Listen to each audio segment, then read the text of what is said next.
नमस्कार, पेश है न्यूज रफ्तार से। मध्य प्रदेश के धार जिले के खलघाट में सोमवार को महाराष्ट्र राज्य सड़क परिवहन निगम की एक यात्री बस अनियंत्रित होने के बाद पुल की रेलिंग तोड़ते हुए नर्मदा नदी में गिर गई। इस भीषण हादसे में इसमें सवार सभी 13 लोगों की मृत्यु हो गई। इस बीच जनसंपर्क विभाग के एक अधिकारी ने बताया है कि मध्य प्रदेश के मुख्यमंत्री शिवराज सिंह चौहान ने बस दुर्घटना पर गहरा शोक जताते हुए महाराष्ट्र के अपने समकक्ष एकनाथ शिंदे से फोन पर चर्चा की और उन्हें हादसे के बारे में सारी जानकारी दी। अधिकारियों ने बताया है कि राष्ट्रीय राजमार्ग क्रमांक 3 पर हुए बस हादसे में मारे गए ज्यादातर यात्री महाराष्ट्र और राजस्थान के थे। मध्य प्रदेश के मुख्यमंत्री ने उनके शवों को उनके घरों तक ससम्मान पहुंचाने के निर्देश अफसरों को दिए हैं। वहीं मध्य प्रदेश के गृह मंत्री नरोत्तम मिश्रा ने बताया है कि अभी तक यही सामने आया है कि एक मोटरसाइकिल को बचाने के चक्कर में बस पुल से नदी में गिर गई और यह प्रारंभिक जानकारी प्रत्यक्षदर्शियों से मिली है। उधर पुलिस उप महानिरीक्षक तिलक सिंह ने बताया कि यात्री बस खलघाट में नर्मदा नदी पर बने पुल से गुजरते वक्त अनियंत्रित हुई और रेलिंग तोड़ते हुए नदी में जा गिरी।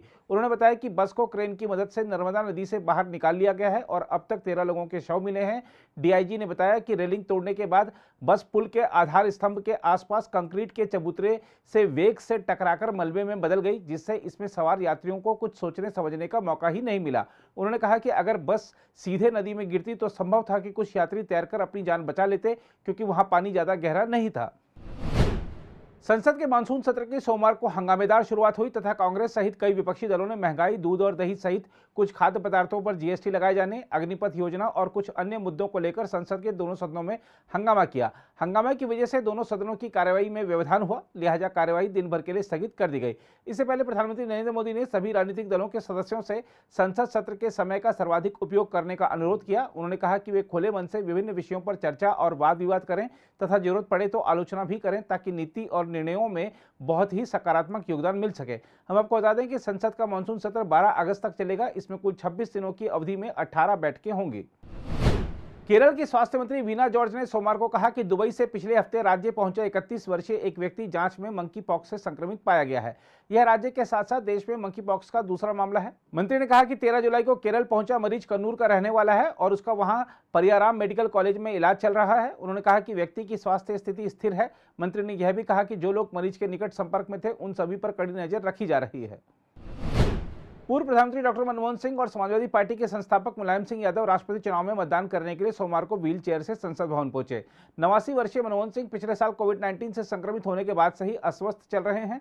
वहीं 82 वर्षीय मुलायम सिंह भी काफी समय से बीमार चल रहे हैं। पिछले साल उन्हें विभिन्न स्वास्थ्य समस्याओं के चलते कई बार अस्पताल में भर्ती कराना पड़ा था। वहीं भाजपा के वरिष्ठ नेता प्रदीप कुमार नाइक राष्ट्रपति चुनाव में वोट डालने के लिए अस्पताल से सीधे संसद परिसर पहुंचे। वह व्हील चेयर पर बैठकर ऑक्सीजन सिलेंडर के साथ संसद भवन में दाखिल हुए। नाइक ओडिशा विधानसभा में नेता प्रतिपक्ष के पद पर काबिज हैं। उन्हें कोविड-19 संक्रमण के बाद की स्वास्थ्य जटिलताओं के कारण दिल्ली के एक अस्पताल में भर्ती कराया गया है। उच्चतम न्यायालय ने सोमवार को सभी राज्यों और केंद्र शासित प्रदेशों को बिना समय गंवाए कोविड-19 मृतकों के परिजनों को मुआवजे का भुगतान सुनिश्चित करने का निर्देश दिया। न्यायमूर्ति एम.आर. शाह और न्यायमूर्ति बी.वी. नागरत्न की पीठ ने कहा कि अगर किसी दावेदार को मुआवजा राशि का भुगतान न किए जाने या फिर उनका दावा ठुकराए जाने के संबंध में कोई शिकायत है तो वे संबंधित शिकायत निवारण समिति का रुख कर सकते हैं। पीठ ने शिकायत निवारण समिति को दावेदारों के आवेदन पर 4 सप्ताह के भीतर फैसला लेने का निर्देश भी जारी किया। उच्चतम न्यायालय वाराणसी में अदालत के आदेश पर हुए सर्वेक्षण में मिले शिवलिंग की पूजा करने की अनुमति मांगने संबंधी एक नई याचिका पर सुनवाई के लिए सोमवार को सहमत हो गया और इस मामले को 21 जुलाई को सूचीबद्ध करने के लिए कहा। याचिका में शिवलिंग की आयु का पता लगाने के लिए कार्बन डेटिंग कराने का भी अनुरोध किया गया है। प्रधान न्यायाधीश एन.वी. रमन, न्यायमूर्ति कृष्ण मुरारी और न्यायमूर्ति हिमा कोहली की पीठ ने अधिवक्ता विष्णु शंकर जैन की ओर से पेश प्रतिवेदनों पर गौर किया और कहा कि याचिका को 21 जुलाई को सुनवाई के लिए अंजुमन इंतजामिया मस्जिद समिति की लंबित याचिका के साथ सूचीबद्ध किया जाए। उल्लेखनीय है कि यह समिति ज्ञानव्यापी मस्जिद से जुड़े मामले देखती है। वित्त मंत्री निर्मला सीतारमण ने सोमवार को स्वीकार किया कि भारतीय रुपए में अमेरिकी डॉलर के मुकाबले अभूतपूर्व गिरावट आई है। उन्होंने इसका कारण रूस यूक्रेन युद्ध जैसे वैश्विक कारक, कच्चे तेल की कीमतों में बढ़ोतरी और विदेशी पोर्टफोलियो निवेशकों द्वारा भारतीय शेयर बाजारों से पूंजी निकासी को बताया है। लोकसभा में दीपक बैज और विजय बसंत के प्रश्न के लिखित उत्तर में वित्त मंत्री निर्मला सीतारमण ने यह बात कही है। पाकिस्तान के पूर्व प्रधानमंत्री इमरान खान ने पंजाब असेंबली उपचुनाव में उनकी पार्टी पाकिस्तान तहरीक-ए-इंसाफ को मिली भारी जीत के बाद देश में नए आम चुनाव कराने की मांग की है। हम आपको बता दें कि इमरान खान को अप्रैल में प्रधानमंत्री पद से अपदस्थ किए जाने के बाद उनकी पार्टी पीटीआई और प्रधानमंत्री शहबाज शरीफ की पार्टी पाकिस्तान मुस्लिम लीग नवाज के बीच यह पहला प्रमुख चुनावी मुकाबला था।